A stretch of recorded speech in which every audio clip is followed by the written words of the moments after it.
कारे पतर की, क्या सुना आपने? कारे पतर की भोजपुरी सॉन्ग है भैया, बने रहिए। गर्दा गर्दा बात आता है इस पे, गर्दा गर्दा वीडियो आता है।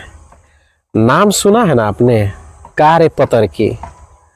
यानी कि इस इंसान ने इससे पहले भी गाना गाया है कारे पतर की पर, और फिर से इस सॉन्ग लेकर आया है। यानी कि टाइटल रख दिया है, पोस्टर पे जो नाम डालते हैं ना उसका नाम ही रख दिया कारे पतर की, समझे। अगर नए हैं चैनल पे सब्सक्राइब और फॉलो कर लीजिए फेसबुक और यूट्यूब को, समझे। वीडियो अच्छा आता है, मैं तो अच्छा ही मानूंगा। आप लोगों को नज़र में कैसा है कमेंट करके जरूर बताइएगा, समझे। तो आइए लेकर चलते हैं कारे पतर की के तरफ। यानी कि इस वीडियो को जब हम देखे ना और सॉन्ग को सुने तो कुछ समझे में नहीं आ रहा था। इतना अच्छा है। इससे पहले गाना आया हुआ है पतर की पे, तो आइए कारे पतर की कौन गाया है। अरविंद अकेला कल्लू, और इसका खुद के चैनल पे कल्लू म्यूजिक वर्ल्ड पे रिलीज हुआ है कारे पतर की। बहुत अच्छा वीडियो सॉन्ग है, काफी अच्छा लगता है सुनने में और देखने में, समझे।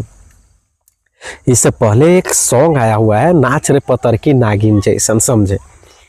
उससे भी काफी अच्छा ये सॉन्ग है कारे पतर की। इतना बवाल है और इतना सुपर हिट वीडियो है यह और सॉन्ग है। मुझे नहीं लगता ये इसका स्पीड रुकेगा। जितना तेजी से इसका व्यूज उठ रहा है, जितना तेजी से लाइक्स मिल रहा है, उतना ही तेजी में हमको लग रहा है ये बहुत जल्द ट्रेंडिंग में आएगा। ट्रेंडिंग में समय भी नहीं लगेगा, काफी जल्दी ट्रेंडिंग में आ जाएगा ये, समझे। बहुत अच्छा वीडियो सॉन्ग है। जी हाँ, अरविंद अकेला कल्लू बहुत साफ इंसान है ये। इसका गाना आप लोग जाइए और सर्च कीजिए कारे पतर की न्यू भोजपुरी वीडियो सॉन्ग। आप लोग इसे ढेर सारा प्यार दीजिए, दुलार दीजिए, बहुत अच्छा लगता है, समझे। क्योंकि आप लोग जब वीडियो को देखते हैं ना तो मुझे अच्छा लगता है। तो दोस्तों वीडियो अगर अच्छी लगी तो कमेंट करके जरूर बताइएगा आप लोग। टाइटल का नाम है कारे पतर की, जाइए और सर्च कीजिए और देखिए वीडियो सॉन्ग काफी ब्लास्ट वीडियो है, न्यू सॉन्ग है।